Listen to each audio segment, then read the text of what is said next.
الله u naxariistay Iqra Maxamed Xaaji Cali Meerito oo dhawaan ka qalin jabisay mid ka mid ah jaamacadaha ku yaala magaalada Muqdisho ayaa ka mid noqotay dhalinyaro Soomaaliyeed oo ku geeriyooday badda Mediterranean-ka ee u dhaxeeyay Liibiya iyo Talyaaniga.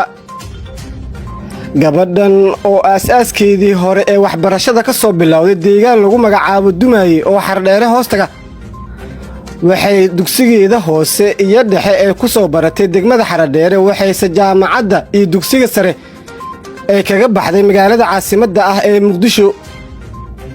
ehelada marxuumadda ayaa xaqiijiyay geerida Iqra Maxamed Xaaji Cali Meerito taas oo dhawaan ka baxday mid ka mid ah jaamacadaha magaalada Muqdisho. waxay ka mid ahayd dhalin Soomaaliyeed oo muddooyinkii u dambeeyay Liibiya u tagay sidii ay kaga sii gudbi lahaayeen Talyaani iyo wadamada kale ee Yurub. hase yeeshee waqtigeeda ayaa dhammaaday marxuumadda oo waxay ka mid noqotay dhalinyaro Soomaaliyeed oo saacadihii u dambeeyay doon ay kula degtay xeebaha Mediterranean-ka ee Talyaani iyo Liibiya u dhaxeeya.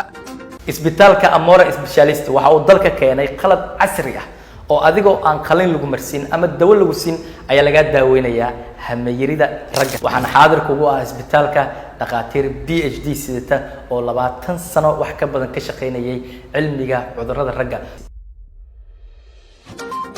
ehelada marxuumadda waxay sheegeen in gabadhan ee bilooyin ka hor ay ka baxday Muqdisho waxayse soo baxday geerideeda dhawaan iyada oo saacadihii la soo dhaafay baraha bulshada looga tacsiinayay. maaha markii ugu horeysay oo arday ka baxday dugsiyada sare iyo jaamacadaha dalka kuna waxbartay Soomaaliya ay ka tahriibaan dalka kuwaas oo ay kula qalimanto doono sidoo kalena ay kula degaan xeebaha u dhaxeeya Liibiya iyo Talyaaniga iyaga oo raadinaya nolosha Soomaaliya mid ka duwan.